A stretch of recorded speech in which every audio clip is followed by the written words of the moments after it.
Tomorrow, Minnesota voters will take the first step in finding a replacement for their current governor and presidential hopeful, Tim Pawlenty,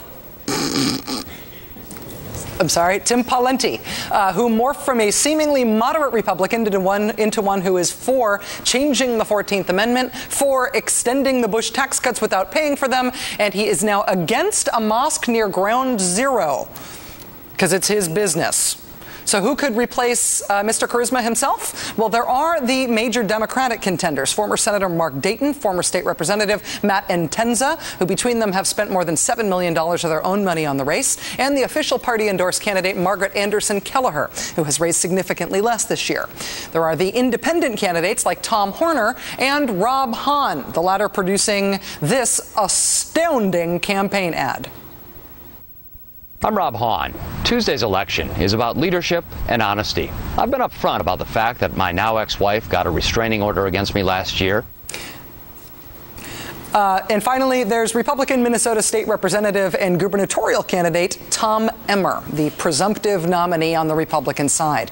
A man so polarizing that there is a nationwide boycott currently against retail giants Target and Best Buy for donating to a business PAC that is supporting Mr. Emmer.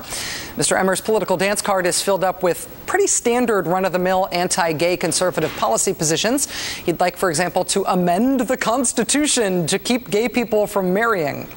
That's sort of Republican orthodoxy at this point, nothing to write home or talk on TV about. The fuel being added to the boycott fire with Target and Best Buy is not what Mr. Emmer has said as a state representative or in his campaign to be governor. It's actually more about his extracurricular activities.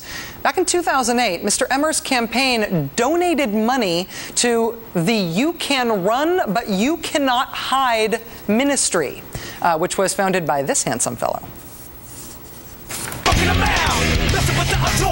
Like I told you, getting bolder, we be straight up on your chest. It's like a range rover, using your authority for tyranny like Mussolini. Aggressor paying to your face and you better believe it. Sooner or later, he's bringing judgment on haters, pulling their game from the players. Just like your life was a made by the Undertaker. Ain't making you take your chances, so wait, that's where your life's gonna take ya. Meeting the maker. Sooner or later, he's bringing judgment. Turns out that's the real tape. We didn't mess that up.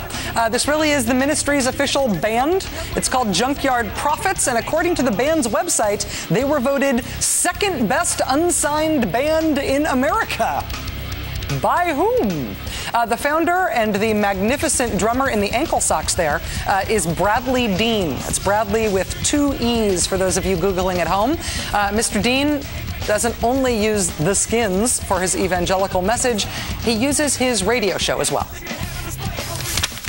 Muslims are calling for the execution of homosexuals in America. They themselves are upholding the laws that are even in the Bible, the Judeo-Christian God, but they seem to be more moral than even the American Christians do, because these people are livid about enforcing their laws. They know homosexuality is an abomination. If America won't enforce the laws, God will raise up a foreign enemy to do just that. That's what you're seeing today in America. Mr. Bradley with 2 E's later clarified that he didn't really mean to sanction murder of gay people. He said, quote, we have never and will never call for the execution of homosexuals, which is nice.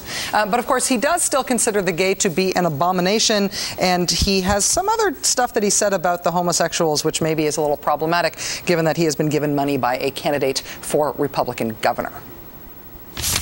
Here's the bottom line. They play the victim when, in fact, they're the predator.